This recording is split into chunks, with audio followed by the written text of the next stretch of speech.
America నుండి ఇండియాకి డబ్బులు పంపాలంటే ఇప్పటికీ ఆ పాత పద్ధతులేనా? అందుకే వచ్చేసింది మైపర్సు. Download now.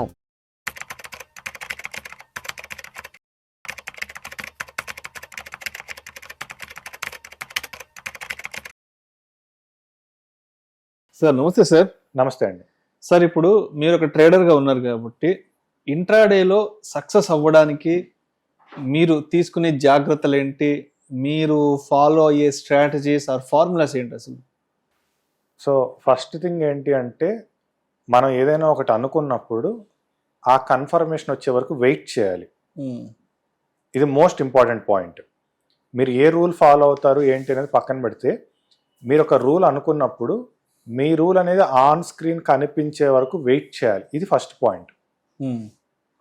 తర్వాత నేను ఫాలో అయ్యే ప్రాసెస్ ఏంటంటే, అది ఇన్వెస్ట్మెంట్ అయినా, ఇంట్రాడే అయినా, స్వింగ్ ట్రేడింగ్ అయినా, ఏదైనా సరే నేను 3 రూల్స్ ఫాలో అవుతాను. 1 ట్రెండ్, 2 బ్రేక్అవుట్, 3 వాల్యూమ్. ఓకే. నాకు ముందు ఈ 3 కన్ఫర్మేషన్ ఉన్న తర్వాతే దానిపైన ఇంకా అడిషనల్ కన్ఫర్మేషన్స్ ఏవి పెట్టుకున్నా సరే నాకు ఈ 3 కన్ఫర్మేషన్ కావాలి. ఈ 3 అలైన్ అయ్యి నాకు ఎక్కడైతే స్పాట్ దొరుకుతుందో ఆ స్పాట్లోనే నేను రిస్క్ అనేది చేస్తాను. అది ఎనీ ట్రేడింగ్, ఇన్వెస్ట్మెంట్ అయినా, స్వింగ్ ట్రేడింగ్ అయినా, లేదా ఇంట్రాడే ట్రేడింగ్ అయినా, ఏదైనా సరే ట్రెండ్, బ్రేక్అవుట్, వాల్యూమ్, ఈ 3 కావాలి. సో ఇప్పుడు మీరు ఒక ట్రేడర్గా ఉన్నారు కాబట్టి ఇప్పుడు మీరు అంటే న్యూస్ని ఎంతవరకు ఫాలో అవుతారు? న్యూస్ బేస్డ్ ట్రేడింగ్ ఏదన్నా ఉంటుందా? నేను న్యూస్ బేస్డ్ ఉన్నప్పుడు అసలు పొరపాటును కూడా ట్రేడింగ్ జోలికి వెళ్ళను. ఓకే. అసలు అది అంటుకోను, ఆ రోజు మార్కెట్ అంటుకోను. ఎందుకంటే మనకి న్యూస్ అనేది అన్ఎక్స్పెక్టెడ్గా ట్రేడింగ్ టైంలో వస్తే నేనేం చేయలేను. అది పక్కన పెట్టేస్తే మనకు ముందుగానే కొన్ని డేస్ ఉంటాయి. లైక్ ఇప్పుడు ఫెడ్ మీటింగ్ ఉంటుంది. కాకపోతే మన ఇండియన్ మార్కెట్ ఆ టైంలో వర్క్ చేయకపోయినా ఫెడ్ మీటింగ్ ఉంటుంది. ఫెడ్ మీటింగ్ ఉంది అన్నప్పుడు ఏమవుద్దంటే, మనకి మార్కెట్ ఆ టైంలో ఉండదు కదా. ముందు రోజు అంటే ఆ మీటింగ్కి మనకి పగలు టైంలో మన మార్కెట్లో ఫ్లక్చుయేషన్ ఉండదు. ఎందుకంటే నైట్ వాడు అనౌన్స్ చేస్తాడు కదా. అందుకని ఈరోజు బిగ్ ప్లేయర్స్ పార్టిసిపేట్ చేయరు. Okay. So big players participate చేయకపోతే మార్కెట్లో మూవ్మెంట్ ఉండదు. సో దట్ ఏంటంటే నేను బేసిక్గా అటువంటి సిచ్యువేషన్స్లో ట్రేడ్ అవాయిడ్ చేస్తాను.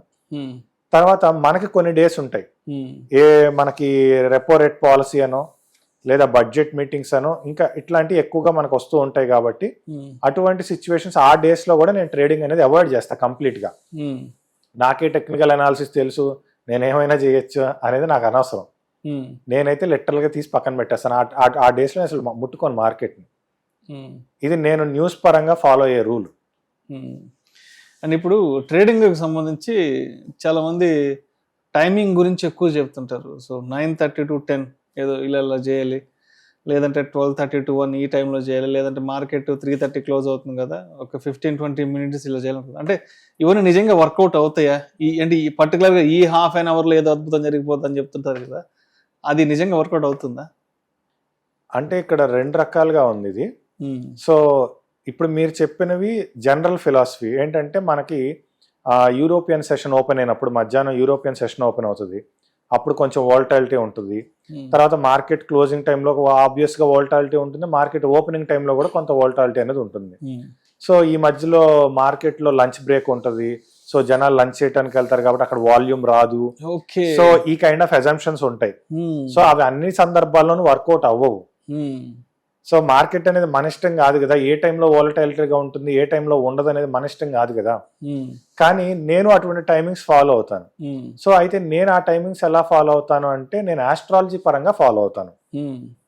సో నేను ఏదైతే ఒక ట్రెండ్ ఫాలో అవుతానో, నాకు ఆ ట్రెండ్ అనేది ఎక్కడ సిగ్నల్ ఇస్తుందో అక్కడ బ్రేక్అవుట్ వచ్చిందా లేదా చెక్ చేసుకుంటా. నేను యూజ్ చేసే ట్రెండ్ బై డిఫాల్ట్ ఆస్ట్రాలజీని ఫాలో అవుతుంది. సో దట్ ఏంటంటే నాకు టైమింగ్తో పని లేదు, అది ఏ రోజు అది ఎక్కడ చెప్తే, టైం ఎక్కడ చెప్తే అక్కడే నేను ఎంటర్ అవుతాను. సో మీరు కొంచెం గమ్మత్తైన మాట కూడా చెప్పారు, ఆస్ట్రాలజీ ప్రకారం ట్రెండ్ అది అన్నారు కదా. ఏంటి అసలు అంటే ఆస్ట్రాలజీకి దీనికి అసలు ఎక్కడ పొంతం లేదు కదా? సో స్టాక్ మార్కెట్ అనేది ఏంటంటే completely astrology based. Stock market astrology based? అవును, నేను ఫస్ట్ టైం వింటున్నా. సో మనకి సముద్రం అనేది అమావాస్యకి పౌర్ణమికి ఎఫెక్ట్ అవుతుంది కదా. ఆబ్వియస్లీ. సముద్రం ఒకటే ఎఫెక్ట్ అవుతుందా, భూమి అంతా కూడా ఎఫెక్ట్ అవుతుందా? భూమి కూడా ఉంటుంది. భూమి అంతా ఎఫెక్ట్ అవుతుంది. సో భూమిలో దొరికే ఒక 2 పదార్థాల కోసమే దేశాల్లో యుద్ధాలు జరుగుతున్నాయి. ఏంటి ఆ 2 పదార్థాలు? క్రూడ్ ఆయిల్, ఈ చమురు, ఈ బంగారు నిక్షేపాలు, చమురు నిక్షేపాలు, దీనికోసం క్రూడ్ ఆయిల్, గోల్డ్, మెయిన్ ఆ 2 కదా. సో మనకి ఈ క్రూడ్ ఆయిల్ డేటా వచ్చినప్పుడు మార్కెట్ ఫ్లక్చువేట్ అవుద్ది. గోల్డ్ మీద ఎవ్రీడే న్యూస్ వస్తూనే ఉంటుంది 6 o'clock కి. సో అప్పుడు మార్కెట్ ఫ్లక్చువేట్ అవుతూ ఉంటుంది. So crude oil, gold fluctuate అయితే ఎవరు ఇంపాక్ట్ అవుతున్నారు? డాలర్ ఇంపాక్ట్ అవుతుంది. ఎగ్జాక్ట్లీ. డాలర్ ఇంపాక్ట్ అయితే ఎవరు ఇంపాక్ట్ అవుతున్నారు? బ్యాంక్స్, వాటి ఇంట్రెస్ట్ రేట్లు ఇవి ఎఫెక్ట్ అవుతాయి. అక్కడ తగ్గుదల పెరుగుదల ఇవన్నీ ఉంటాయి రూపీ వర్సెస్ డాలర్ కింద కాబట్టి. బ్యాంక్ ఎఫెక్ట్ అయితే ఎవరు ఎఫెక్ట్ అవుతారు? దాని మీద డిపెండ్ అయిన కంపెనీస్ ఎఫెక్ట్ అవుతాయి. కంపెనీస్ ఎఫెక్ట్ అయితే వాటి షేర్స్ ఎఫెక్ట్ అవుతాయి. సో స్టాక్ మార్కెట్ అనేది completely based on astrology. So అందుకే స్టాక్ మార్కెట్ ఆస్ట్రాలజీలో అంటే ఇప్పుడు మనకి ఒక బాబో పాపో పుట్టినప్పుడు మనం ఒక ఆస్ట్రాలజీ తీసుకుంటాం కదా. సో పుట్టినప్పుడు వాడు ఏ నక్షత్రంలో పుట్టాడు, ఏ లగ్నంలో పుట్టాడు, ఇవన్నీ చూస్తారు. కానీ డిఫాల్ట్ గా స్టాక్ మార్కెట్ ఆస్ట్రాలజీ అని అంటే ఈ రోజు మూన్ ఏ సిచ్యువేషన్ లో ఉంది అన్న చోట నుంచి మొదలు పెడతారు.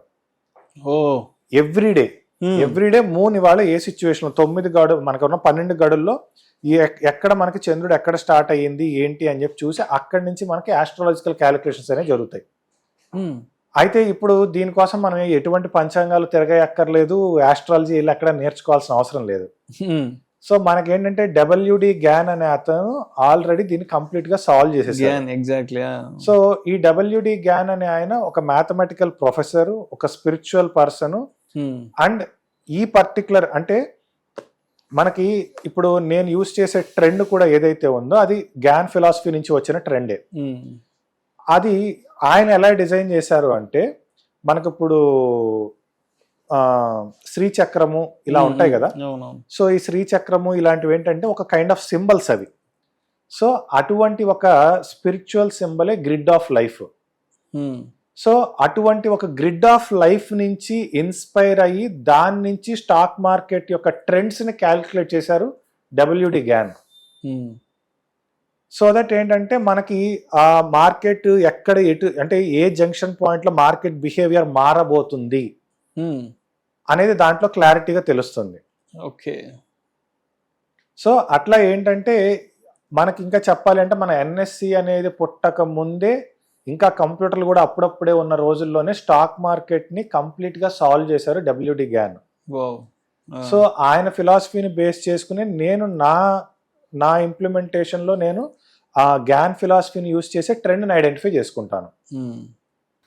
చాలా చాలా కొత్త విషయాలు చెప్పారు. అంటే ఒక ట్రేడర్గా స్టాక్ మార్కెట్లో సక్సెస్ అవ్వడానికి మీరు ఎటువంటి రూల్స్ ఫాలో అవుతారు, అదేవిధంగా స్టాక్ మార్కెట్కి పంచాంగానికి ఉన్న ఆ రిలేషన్ ఏంటి, అంటే ఇక్కడ దేని ప్రకారం ఏంటన్నదానికి చాలా చక్కగా తెలియజేశారు. థ్యాంక్ యూ సో మచ్ అండి. Thank you sir.